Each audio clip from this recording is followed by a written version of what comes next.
prédios de escritórios, novos apartamentos de moradia, aço, pedra, mármore polido surgindo por toda parte.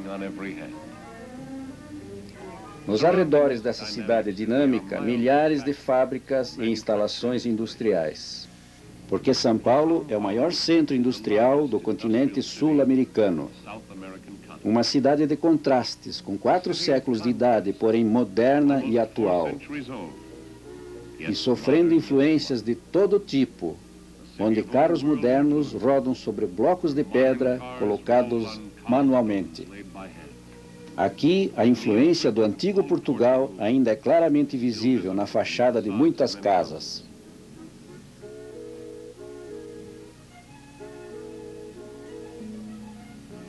Mais uma vez, o casal Williams teve aquele estranho sentimento de insatisfação. Havia muita gente que devia ser salva, é verdade, mas a vida parecia fluir muito agitada para dar tempo às coisas espirituais. Aqui, as pessoas pareciam fechadas, imunes a qualquer contato.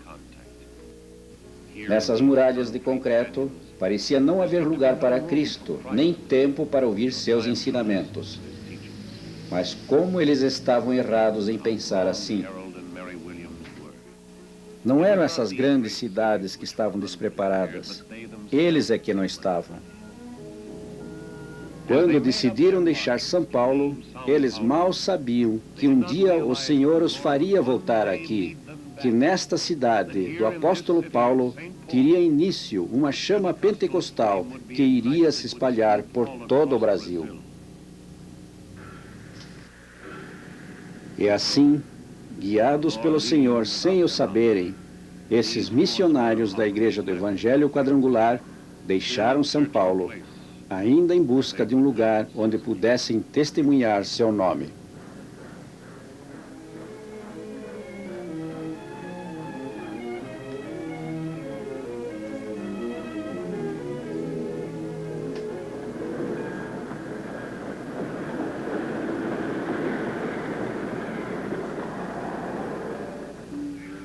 Os caminhos do Senhor nem sempre são claros para os que os seguem.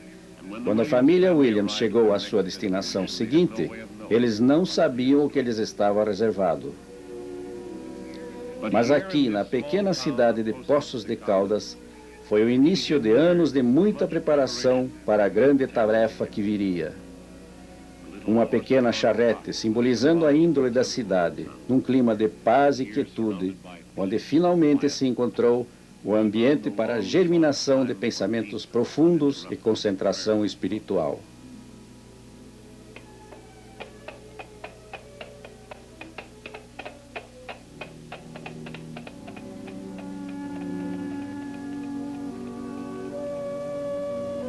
A primeira barreira que o missionário tem que remover é a barreira da comunicação.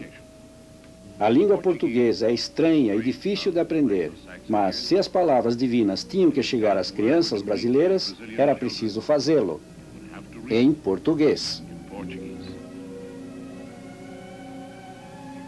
Para aprender a língua do país, Harry Williams organizou aulas de inglês. E à medida que ensinava inglês, ele ampliou seus conhecimentos do português.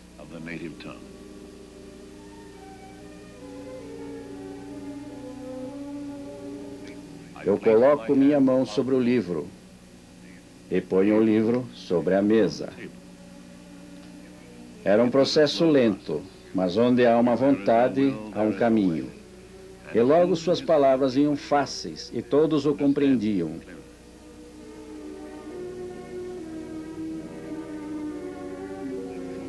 Então, alguns meses mais tarde, ele recebeu uma visita, uma das mais importantes havidas até então. Este homem era um pastor protestante de uma igreja local, e ele convidou o reverendo Williams para fazer um sermão para os membros de sua congregação. O reverendo Williams vacilou só por apenas alguns segundos, pois estava ansioso para começar seu trabalho no Brasil. E assim, depois de orar e meditar, ele aceitou essa oportunidade de testemunhar o amor divino na própria língua do povo. Seu ministério em português havia começado. Convite após convite se sucediam, e à medida que os meses passavam, ele se tornou cada vez mais requisitado entre as congregações. Domingo após domingo, ele pregava nos púlpitos de templos protestantes por toda parte. Mas apesar desse progresso inicial, ele ainda não se sentia realizado. Faltava alguma coisa, algo ainda estava errado. A antiga inquietude foi voltando ao seu coração. Com a alma ansiosa, ele se perguntava quando é que o seu trabalho iria começar de verdade, ter sua própria igreja, ou o que quer que fosse a vontade do Senhor. Amargurado e confuso, ele implorou pela orientação divina. Ó Senhor, guia-nos, mostra-me o caminho, qual é a tua vontade para nós? Por algum tempo, ele foi o pastor de sua igreja em São João da Boa Vista. A igreja cresceu e logo havia 60 pessoas na congregação. Porém, mesmo com essa tarefa, aquele sentimento não o largava. E o trabalho acabou sendo assumido por outro casal missionário. Mas ele ainda sentia que alguma coisa profunda e fundamental estava errada. Algo que tinha que ser corrigido para não minar sua autoconfiança e destruir sua serventia para o Senhor. Mas o que? O que é que podia estar errado? Ele sabia a língua e estava conquistando almas para Cristo. Tinha construído uma igreja e era um ministro honrado e respeitado. Deus havia abençoado seu casamento e lhe dera mais um casal de filhos. Mesmo assim, a antiga tormenta persistia, com a mesma convicção de que algo ainda estava errado. Por 30 dias ele meditou. Por 30 dias e noites ele esperou em oração pelo Senhor. Onde foi que ele perdera o caminho? Por que o povo se mantinha distante de sua igreja? Por que sua congregação tinha só 60 almas num país de tantos milhões? Por quê? Por quê? E o que ele podia fazer sobre isso? Agora, finalmente, o Senhor estava pronto para revelar seu propósito. Segue, vai por estradas e caminhos, e chama-os para entrarem, que minha casa estará cheia. O povo parece ter medo de entrar numa igreja comum. Talvez elas correspondam se as pregações forem feitas num novo estilo? Claro que sim. Tudo o que ele precisava era uma tenda. Uma tenda. Tudo o que eu preciso é uma tenda. Finalmente o plano do Senhor tinha sido revelado. Convencido de que essa visão era uma ordem direta do Senhor, o pastor Williams decidiu expor seu plano diretamente a seus superiores nos Estados Unidos, pedindo seu apoio e consideração.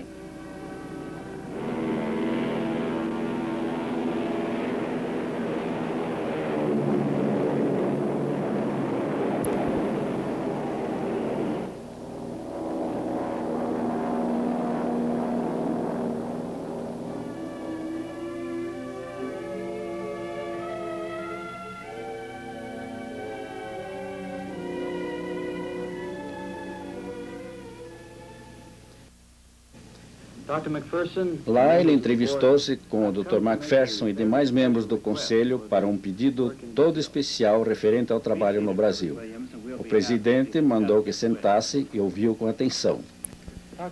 Williams contou que havia recebido uma inspiração para um novo tipo de trabalho no Brasil, alguma coisa nova e que nunca tinha sido feita anteriormente, ou seja, colocar uma tenda do Evangelho bem no meio de uma grande área industrial de São Paulo. Precisava de uma ajuda inicial para adquirir o material para essa primeira tenda. Precisaria apenas da lona, pois os pilares, cordas e outros materiais arranjariam lá mesmo. Se vierem poucas pessoas no começo, logo poderiam ser milhares, mas era preciso uma ajuda para se ter essa tenda.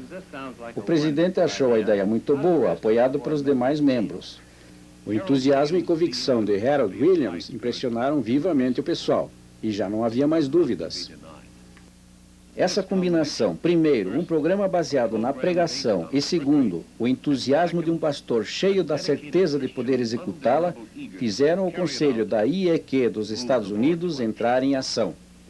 Eles concordaram que a ideia era ótima e iam divulgá-la entre os membros da igreja para conseguir donativos.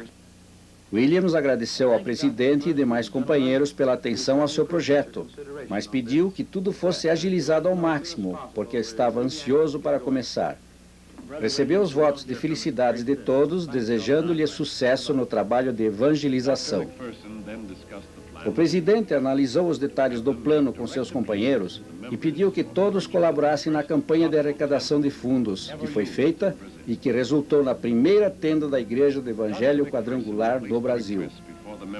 O Dr. McPherson transmitiu o plano aos membros principais da Igreja para sua decisão final. Explicou as maravilhosas possibilidades que o programa oferecia no sentido de ampliar o reino de Cristo no Brasil. Pediu a todos o apoio através de orações e auxílio financeiro. Nas igrejas, não só de Los Angeles, mas de todo o país, líderes, leigos e pastores captaram a visão e fizeram apelos entre os membros de suas congregações. E o povo escutou e começou a entender o que poderia significar o ministério das tendas no Brasil. Nas reuniões da mocidade da igreja, o desafio era lançado entre os participantes. Era a oportunidade de cada um poder participar numa causa de longo alcance e enorme significado. Em muitas e muitas reuniões desse tipo, os jovens começaram a ouvir e responder ao chamado de Cristo. Crianças também eram convidadas a participar. Para elas, contava-se a história de modo mais simples. Iremos aos pontos mais distantes da terra para contar as boas novas, como foi feito pelo Salvador há 2000 anos. Eles ajudaram com moedas e pequenas quantias. E cada criança que ajudou assinava o nome num pedaço de lona, que depois seria costurado na tenda de reavivamento. Como de costume, os dedicados membros da igreja responderam de coração aberto. Depois de algumas semanas, já havia dinheiro suficiente para comprar a primeira tenda para a cruzada de reavivamento no Brasil.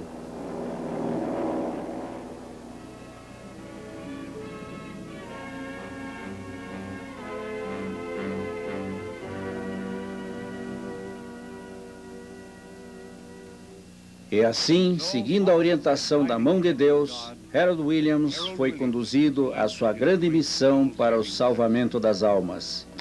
Agora, a antiga inquietude fora esquecida. A velha confusão era uma coisa do passado. Cheio de zelo pentecostal, esse apóstolo do século XX ergueu seu tabernáculo de lona, pronto para lançar seu ministério do Novo Testamento na grande cidade de São Paulo.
Tenda levantado no Brasil.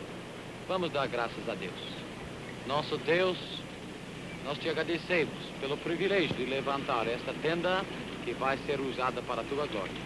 Lord Jesus, abençoa principalmente aqueles que tornaram possível a primeira tenda no Brasil. Que ela sirva para a salvação de muitas almas. Pedimos em teu nome, Senhor. Amém. Amen.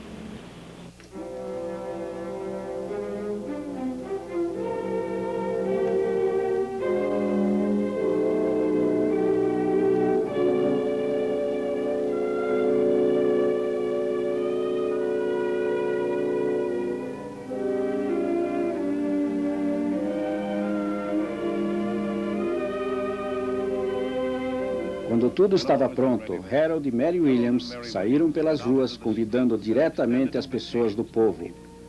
Cada contato pessoal era feito em seu santo nome. Cada convite era feito com uma oração interior.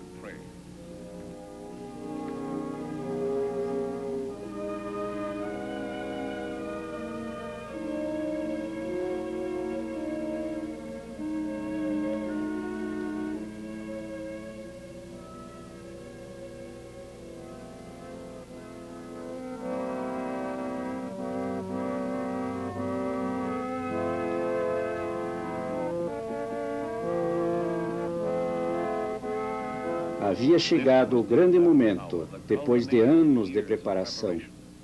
Eles haviam seguido o caminho indicado pelo Senhor. Tinham se esforçado por compreender e seguir sua vontade. Mas depois de tudo aquilo, qual seria o resultado?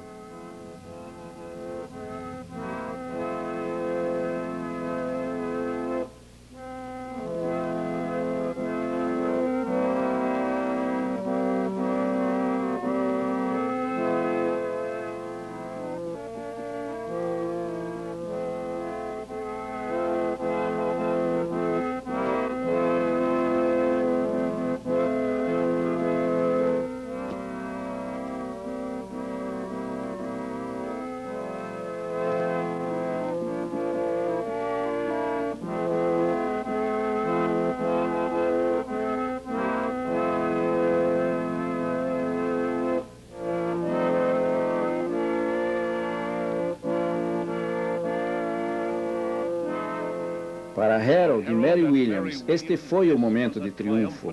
Aqui finalmente estava a prova de que pelo evangelismo das tendas, o povo do Brasil podia ser alcançado pelo Evangelho Salvador de Cristo.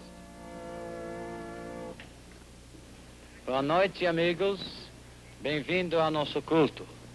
And as we would say in English, the Lord bless you and welcome to our service. Hoje é o nosso primeiro culto na tenda de Jesus. Graças a Deus pelo privilégio de pregar o Evangelho aqui debaixo desta lona. Dia após dia, ele continuava suas reuniões de evangelismo e o povo de São Paulo vinha em grupos cada vez maiores. Em cada reunião aparecia mais gente, ansiosa para ouvir a mensagem da salvação. A congregação crescia em tamanho e também o Espírito do Senhor crescia dentro de seus corações. E começou a se manifestar o início de um grande reavivamento. Senhor Jesus, nós te agradecemos pelo privilégio de trabalhar na sua seara, aleluia. Abençoa esse povo, Deus, que está trabalhando para ganhar almas aqui no Brasil. Em teu nome nós pedimos, amém. E todo o povo de Deus diga amém. Agora vamos cantar o corinho Brilhando. Brilhando, brilhando.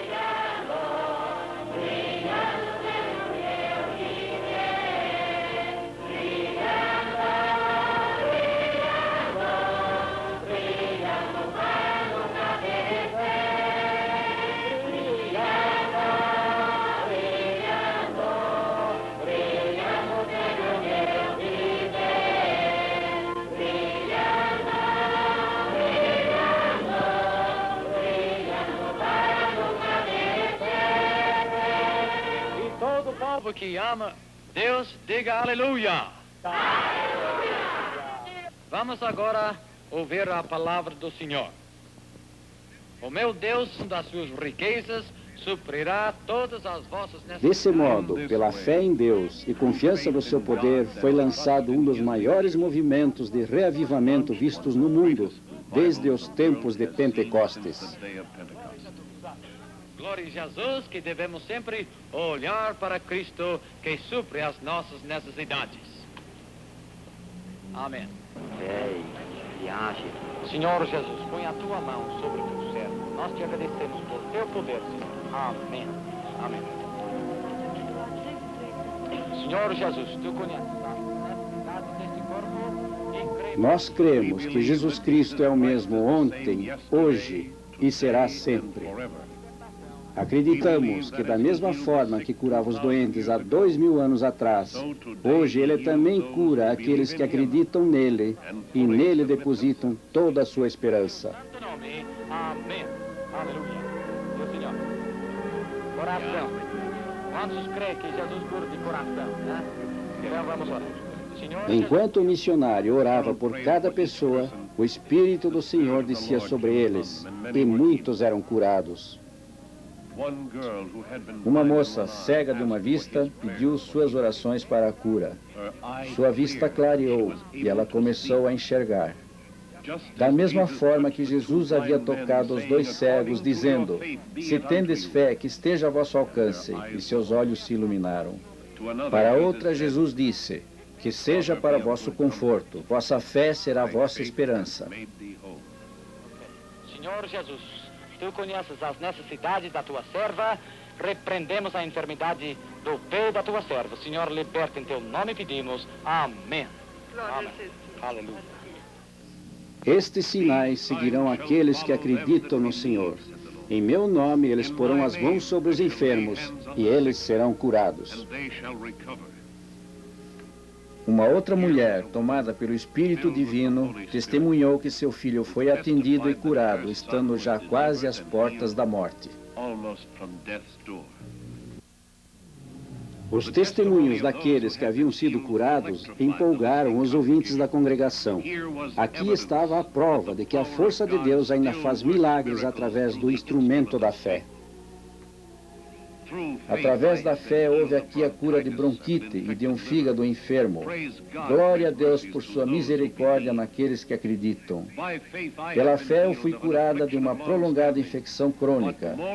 Mas mais do que isso, eu encontrei uma nova alegria na vida e uma maravilhosa paz de espírito em Cristo Jesus. Por mais de 20 anos eu era vítima de um vício que destruía minha saúde. Mas, pela fé em Cristo, eu comecei a me livrar desse vício desde o primeiro dia em que entrei nessa tenda. Não somente o corpo é vítima de doenças e sofrimento. A alma também pode ser afligida por enfermidades. Testemunha após testemunha se levantavam para falar. Com entusiasmo e fervor, eles contavam suas experiências: cura da tuberculose, cura do câncer, recuperação da insanidade. O reavivamento começou a crescer como o sopro poderoso do vento. Eu era cega de nascença. Ouçam, eu era cega de nascença e não enxergava numa das vistas. Eu vim aqui e acreditei, e minha visão retornou. Eu nasci cega e agora posso ver. As pessoas continuavam testemunhando as maravilhosas curas do Senhor. Esse era o momento de erguer as orações em agradecimento ao Senhor. Agradecer o milagre dessas maravilhosas curas. Muito bem, agora vamos ouvir a palavra do Senhor. Depois de alguns meses, Harold Williams estava pregando para milhares de almas diariamente. Intimamente, ele agradecia a Deus por tê-lo mandado ao Brasil, porque ao encarar os rostos dessas multidões, lhe vinha a certeza de que nesse país havia milhões de pessoas famintas pelo pão da vida. Gente que tinha receio de entrar nas igrejas protestantes convencionais, agora invadiam e superlotavam as tendas de reavivamento. O movimento já estava ficando grande demais para uma só tenda. Muito trabalhoso para que um só evangelista desse conta. Podia-se ver na congregação líderes militares, doutores e advogados, industriais e legisladores, maquinistas e alfaiates e pintores que iriam mudar suas vidas e se tornar ardentes defensores da causa de Cristo. Entre os fiéis seguidores de seu rebanho, o pastor Williams lançou então um urgente apelo. Quem entre eles se proporia a dedicar seus talentos para o serviço do Senhor? Milhões de pessoas no Brasil estavam esperando pelas boas novas de salvação por Jesus. Quem as daria? Quem seria voluntário? Entre os que escutaram estava o Dr. Ciro Martins, um dos mais famosos dentistas de São Paulo, que fechou seu concorrido consultório e tornou-se um líder na Cruzada Nacional de Evangelização. Também um juiz de direito civil, Dr. Cavalcanti, que trocou os solenes trajes de juiz por uma modesta roupa de trabalhador para uma causa mais forte e elevada. O industrial e dono de fábrica, Carlos Borsoi, também ouviu o apelo. Ele descobriu que haveria alegria maior moldando as almas dos homens do que moldando formas de aço. Também se apresentou um pintor. Este foi Antônio Landi, cujos talentos no ofício logo seriam dedicados à cruzada brasileira de almas. Jacó Visconti, um próspero comerciante de São Paulo, transferiu aos sócios a administração de suas empresas e dedicou seu tempo a serviço das obras do Senhor. Geraldino dos Santos, que acabou sendo um dos maiores missionários de Cristo no Brasil, um dos valores novos que surgiu na Assembleia Legislativa de São Paulo, deixou seu trabalho das coisas políticas e, em seu lugar, assumiu a liderança das coisas da alma. Havia muita gente competente e inteligente assistindo essas primeiras reuniões, entre elas a doutora Helena Christoph, dentista, destinada a se tornar um valor especial, ministrando alívio às necessidades do espírito em lugar das da carne. Então, Harold Williams concluiu seu chamado ao povo. Quem assumiria, quem iria oferecer seus préstimos ao Senhor? Muito bem. Agora, levante-se aqueles que querem dar a sua vida a Jesus Cristo. Quer consagrar sua vida, quer trabalhar para Jesus? Vem aqui à frente agora. Irmãos, vamos entregar a nossa vida a Jesus. Vamos entrar na ceia do Senhor. Senhor Jesus precisa da nossa vida. Irmão, vem a Jesus. Vem aqui à frente. Como os que primeiro responderam ao chamado dos primeiros apóstolos, agora os fiéis se levantavam e vinham para a frente. Gente de todas as classes sociais, gente não iniciada em doutrina e teologia, gente trazendo apenas sua fé para ser guiada.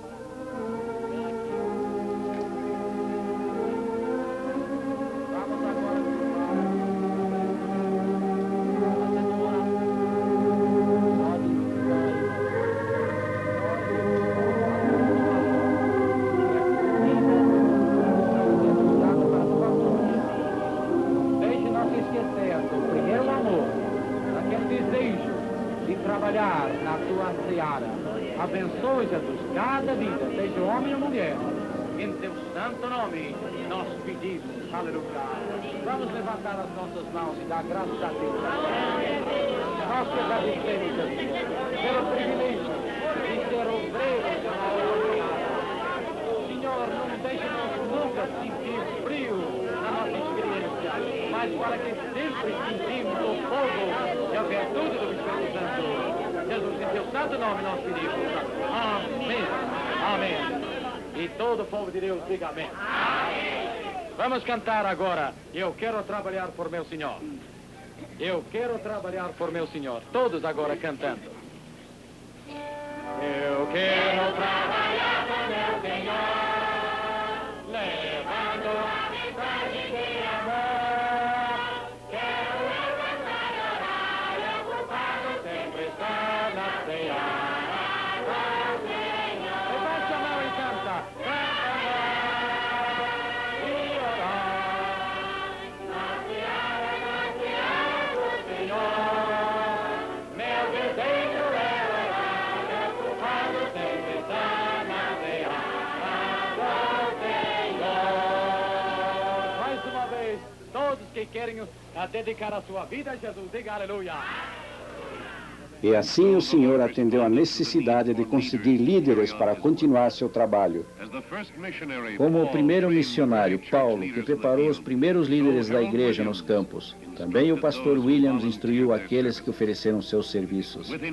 Com enorme fé, esses membros da cruzada do século XX prepararam-se para avançar sua causa. Vida a vida eles trabalharam, face a face, como manda o Novo Testamento.